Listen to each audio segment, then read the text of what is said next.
दोस्तों, मैं आपको संधि के बारे में बताऊंगी। संधि देखने में थोड़ी मुश्किल लगती है, लेकिन आप आसानी से समझ सकते हैं। मैं आपको समझाती हूँ संधि क्या होती है, उसका प्रयोग कैसे होता है। दो वर्णों के मेल से, चाहे वो स्वर हो या व्यंजन हो, जो एक विकार उत्पन्न होता है, उसे हम संधि कहते हैं। विकार का अर्थ होता है परिवर्तन।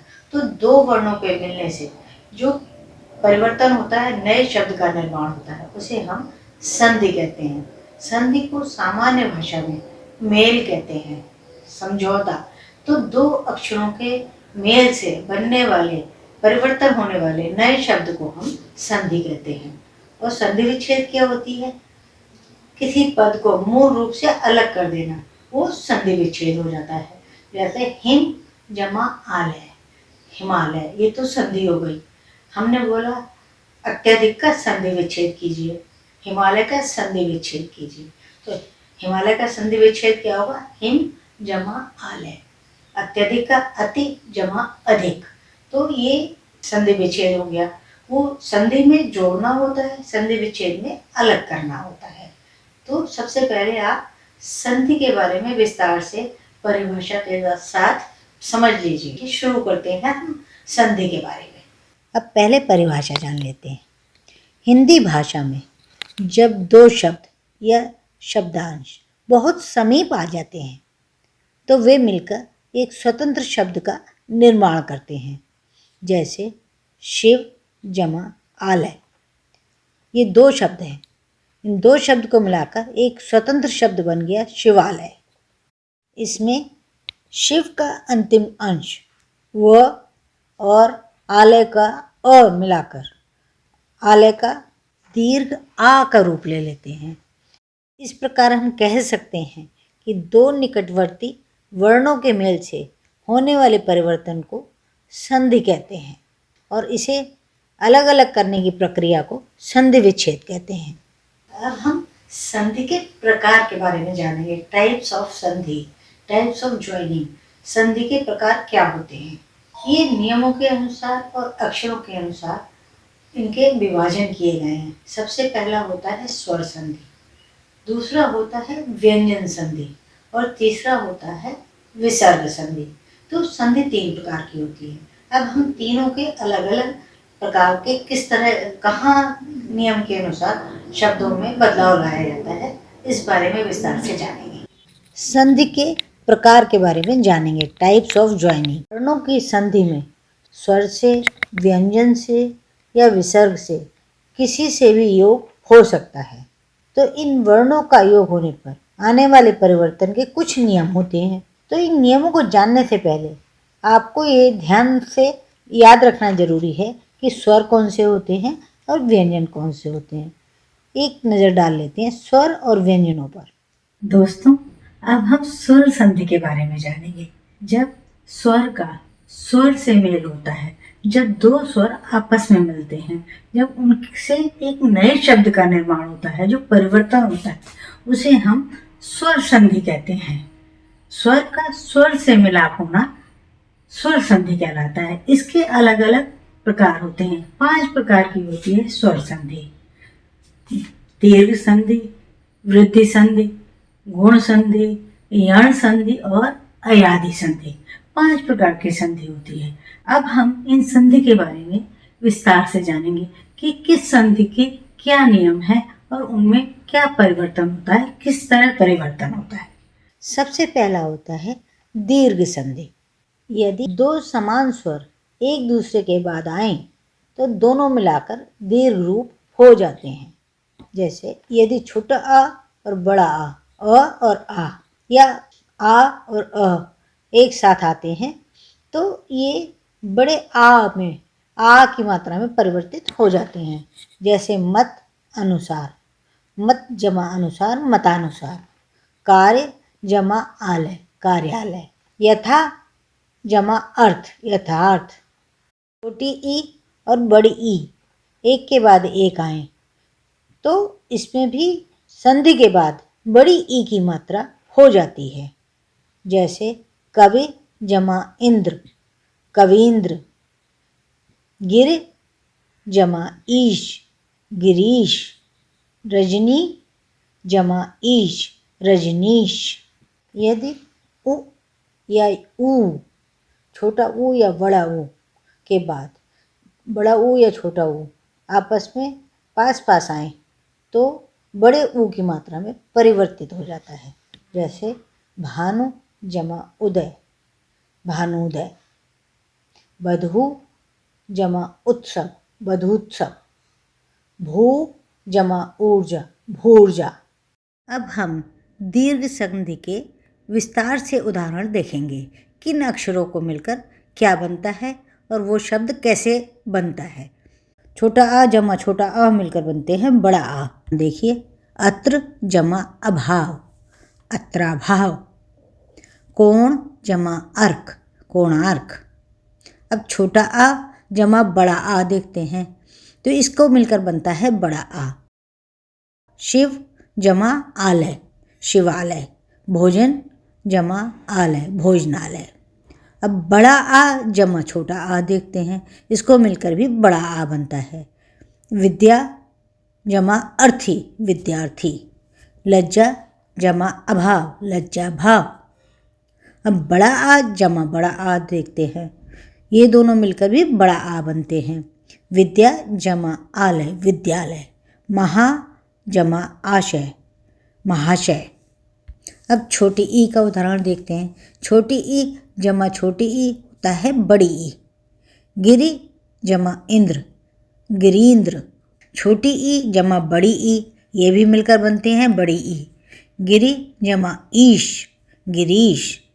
बड़ी ई जमा छोटी ई, ये भी मिलकर बनते हैं बड़ी ई। मही जमा इंद्र महेंद्र। बड़ी ई जमा बड़ी ई, ये मिलकर बनते हैं बड़ी ई। पृथ्वी जमा ईश पृथ्वीश। छोटा ऊ जमा छोटा ऊ, मिलकर बनते हैं बड़ा ऊ। भानु जमा उदय भानुदय। बड़ा ऊ जमा छोटा ऊ। स्वयंभू जमा उदय स्वयंभूदय। रे जमा रे बनता है रे। पितृ जमा ऋण पितृण।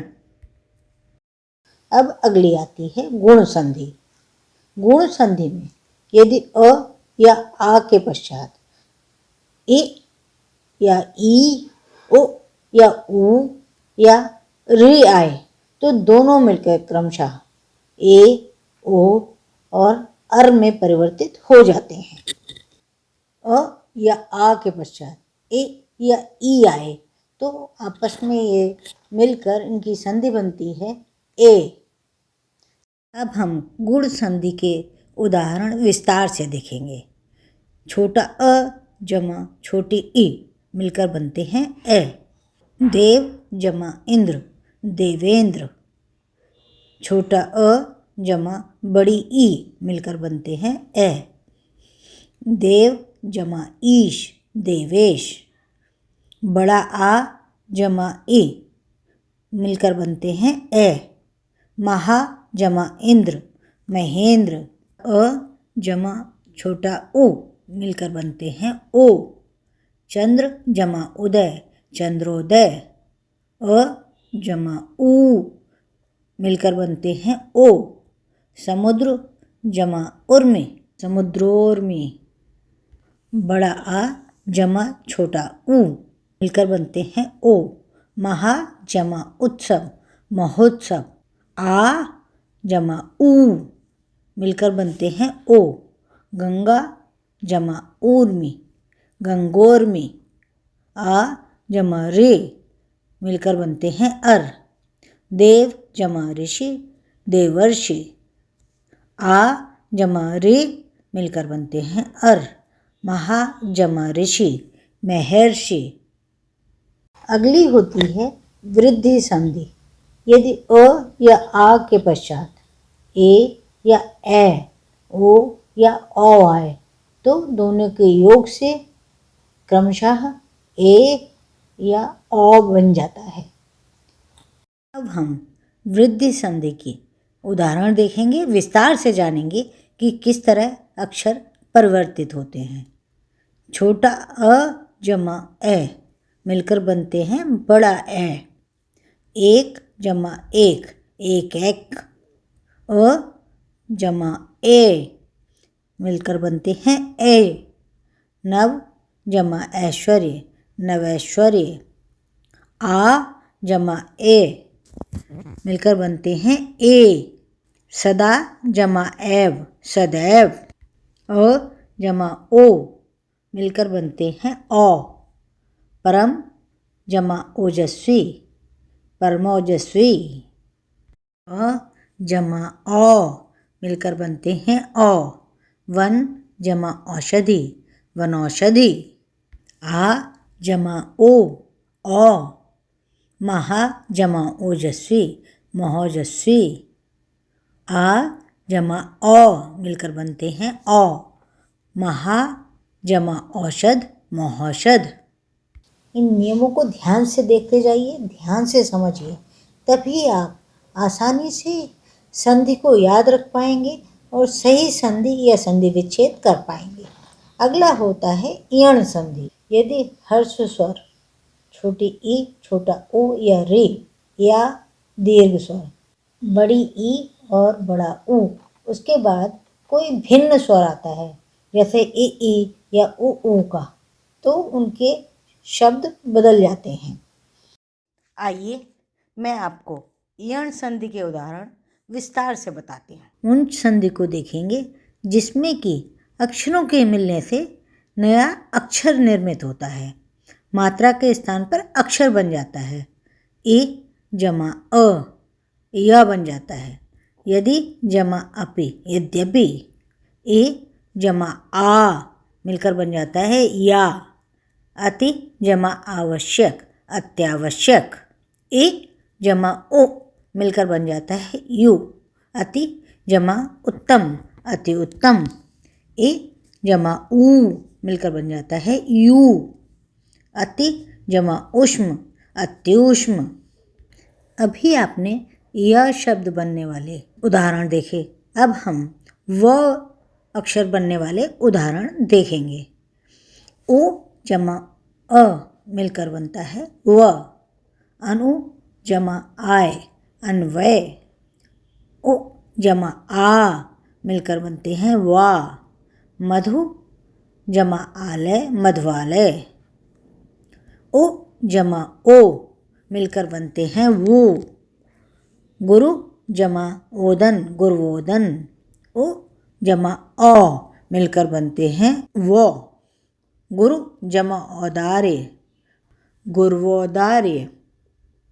ओ जमा ए मिलकर बनते हैं वे। अनु जमा इत, अन्वित। ओ जमा ए मिलकर बनते हैं वे।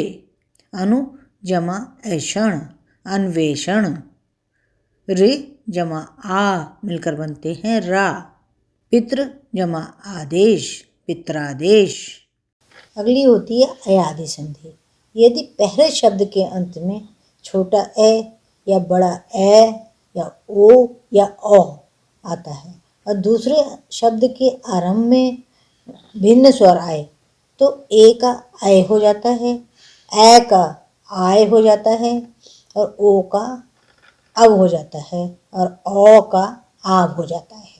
इनको ध्यान से सुनिए, बार बार सुनिए, तभी आप इन संधि को समझ पाएंगे। एक एक करके उदाहरण देखते हैं। छोटा ए के बाद भिन्न स्वर आए तो ए का आय हो जाता है, जैसे ने जमा अन, तो न या न नयन हो गया। अब ए के बाद भिन्न स्वर आए तो ए का आय हो जाता है, जैसे न जमा अक, नायक। ओ के बाद जब भिन्न स्वर आता है तो इसका शब्द बदलकर अब हो जाता है, जैसे पो अन, तो पो अन मिलाकर के पवन बन गया। ये औ के बाद भिन्न स्वर आता है तो औ का आव हो जाता है, जैसे धावक है तो धावक में कैसे बना, धौ जमा अक, धावक। संधि आपको मुश्किल लग सकती हैं, लेकिन आपने इनके नियमों को ध्यान से सुन लिया और समझ लिया तो आपकी भाषा में संधि की गलतियां नहीं होंगी और आप सही शब्द का निर्माण कर पाएंगे। अब हम जानेंगे व्यंजन संधि के बारे में। अब हम जानेंगे व्यंजन संधि क्या होती है।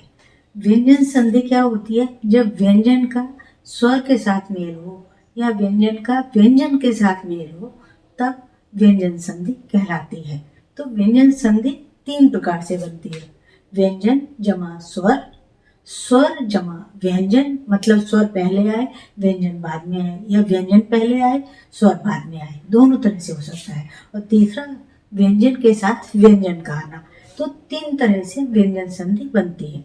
चलिए विस्तार से जानते हैं। सबसे पहले इसकी परिभाषा जान लेते हैं। व्यंजन के बाद स्वर या व्यंजन आने से जो परिवर्तन होता है उसे हम व्यंजन संधि कहते हैं। व्यंजन संधि में 3 प्रकार से मेल होता है। पहला व्यंजन जमा स्वर, दूसरा स्वर जमा व्यंजन, तीसरा व्यंजन जमा व्यंजन। अब हम इसे विस्तार से जानेंगे किस प्रकार के इसके नियम हैं और कैसे इसमें बदलाव होता है। पहला नियम, म के बाद कोई व्यंजन वर्ण आए तो म का अनुस्वार हो जाता है। अनुस्वार का मतलब होता है जो ऊपर हम डॉट लगाते हैं, बिंदु लगाते हैं, वो हो जाता है। या बाद वाले वर्ग के पंचम वर्ण में भी बदल सकता है। जैसे उदाहरण के लिए अहम जमा कार, तो ये बन गया अहंकार, इसमें ऊपर बिंदु लग गया। दूसरा उदाहरण पम जमा चम, पंचम, सम जमा गम, संगम। अब दूसरा नियम, यदि त द के बाद ल रहे तो त द ल में बदल जाते हैं, और न के बाद ल रहे तो न का अनुनासिक के बाद ल हो जाता है। उदाहरण उत जमा लास, उल्लास, महान जमा लाभ, महालाभ। तीसरा नियम, किसी वर्ग के पहले वर्ण कवर्ग, चवर्ग, टवर्ग, तवर्ग, पवर्ग, इसका मेल यदि किसी स्वर या वर्ग के तीसरे चौथे वर्ण या र ल व में से किसी वर्ण से हो तो वर्ण का पहला वर्ण स्वयं ही तीसरे वर्ण में परिवर्तित हो जाता है। उदाहरण देखिए, दिक जमा गज, दिग्गज।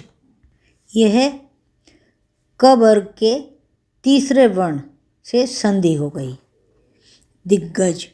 षट जमा आनंद, षडानंद, किसी स्वर से संधि हो गई है। षट जमा रिपु, षड्रिपु, ये र से संधि हो गई। कुछ और उदाहरण देख लेते हैं। जगत जमा ईश, जगदीश। तत् जमा अनुसार, तदनुसार। दिक् जमा दर्शन, दिग्दर्शन। आइए जानते हैं विसर्ग संधि के बारे में। विसर्ग संधि क्या होती है?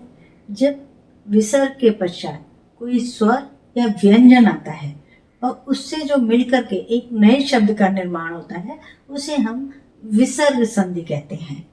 विसर्ग के बाद आने वाले स्वर या व्यंजन के अनुसार शब्द में जो विकार होता है, जो परिवर्तन होता है, उसे हम विसर्ग संधि कहते हैं। अब हम विसर्ग संधि के बारे में जानेंगे। विसर्ग संधि में सबसे पहले आपको ये जानना जरूरी है कि विसर्ग क्या होता है। ये जो शब्द या अक्षर के आगे जो 2 बिंदु लगाए जाते हैं इन्हें हम विसर्ग कहते हैं। तो विसर्ग संधि क्या है? विसर्ग के पश्चात स्वर या व्यंजन में आने वाले विसर्ग से जो शब्द में बदलाव होता है उसे विसर्ग संधि कहते हैं। दूसरे शब्दों में स्वर और व्यंजन के मेल से विसर्ग में जो विसर्ग होता है उसे विसर्ग संधि कहते हैं। अब हम विसर्ग संधि के नियम जानेंगे। यदि विसर्ग से पहले अ आए और उसके बाद वर्ग का तृतीय, चतुर्थ या पंचम वर्ग आए या य, र, ल, व, ह हो तो विसर्ग का ओ हो जाता है, और यह उ पूर्ववर्ती और अ से मिलकर मूल संधि द्वारा ओ हो जाता है। जैसे उदाहरण के लिए मनः जमा रथ, मनः न के आगे विसर्ग लगे हैं तो ये तवर्ग का त थ द ध न त वर्ग का 5वां वर्ण है। और तो ये नह पन नह, तो ये ऊ बन गया। और रथ, रथ में अ है, तो ऊ जमा आ ओ बन गया। तो इसका बन गया मनः जमा रथ मनोरथ। अब और उदाहरण इसी तरह के देख लेते हैं। सर जमा ज सरोज, मनः जमा भाव मनोभाव, मनः जमा विकार मनोविकार, मनः जमा हर मनोहर, यशः जमा धरा यशोधरा। अब विसर्ग संधि का अगला नियम जानते हैं। यदि विसर्ग के पहले ई या ऊ आए और विसर्ग के बाद का वर्ण क ख प फ हो, तो विसर्ग श में बदल जाता है, षटकोण वाले श में बदल जाता है। जैसे नि जमा कपट निष्कपट, नि जमा फल निष्फल, नि जमा पाप निष्पाप। अब विसर्ग संधि का अगला नियम। विसर्ग से पूर्व अ आ तथा बाद में क ख या प फ हो तो कोई परिवर्तन नहीं होता। जैसे प्रातः काल, तो इसका बनता है प्रातः काल। अंतःकरण, तो इसका भी बनेगा संधि अंतःकरण। अंतःपुर, तो इसका संधि होगा अंतःपुर। अगला नियम, यदि उ या ई के बाद विसर्ग हो, उसके बाद र आए तो ई ऊ का ई ऊ हो जाता है और विसर्ग लुप्त हो जाता है। जैसे ने जमा रव नीरव, ने जमा रस नीरस, ने जमा रोग नीरोग।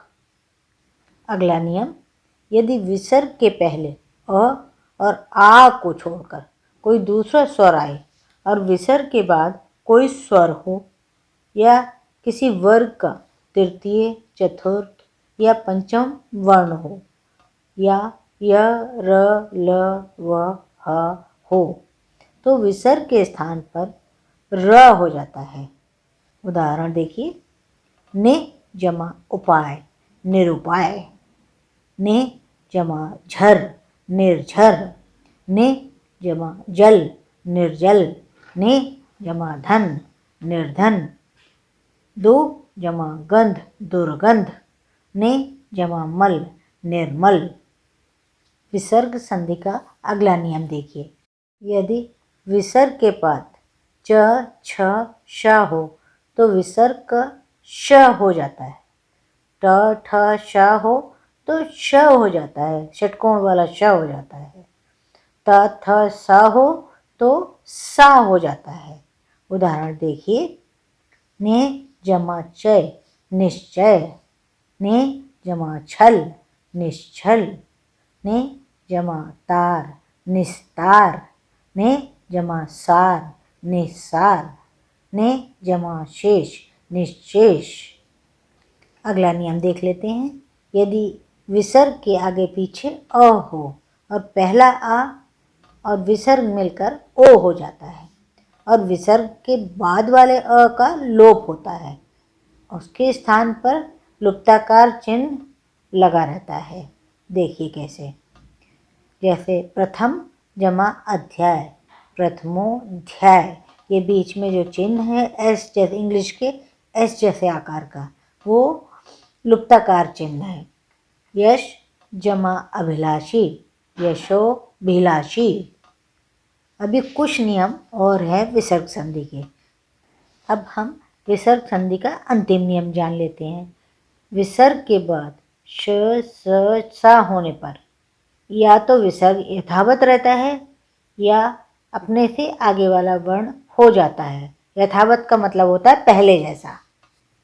तो हम कैसे लिख सकते हैं? दो तरह, निसंदेह या इस तरह लिख सकते हैं निस्संदेह, ने सहाय। तो दोनों तरह लिख सकते हैं, निसहाय या निसहाय निस्सहाय। तो इस तरह उम्मीद है कि आपको विसर्ग संधि के नियम समझ में आ जाएंगे, धीरे धीरे समझ आएंगे, क्योंकि बहुत मिलते जुलते नियम हैं। और आप जब ध्यान से पढ़ेंगे, ध्यान से देखेंगे वीडियो, आपको निश्चित तौर पर संधि का ज्ञान अच्छी तरह हो जाएगा। लॉजिक टच याद रखें, इसको सब्सक्राइब करें, खुद भी करें और दोस्तों से भी करें।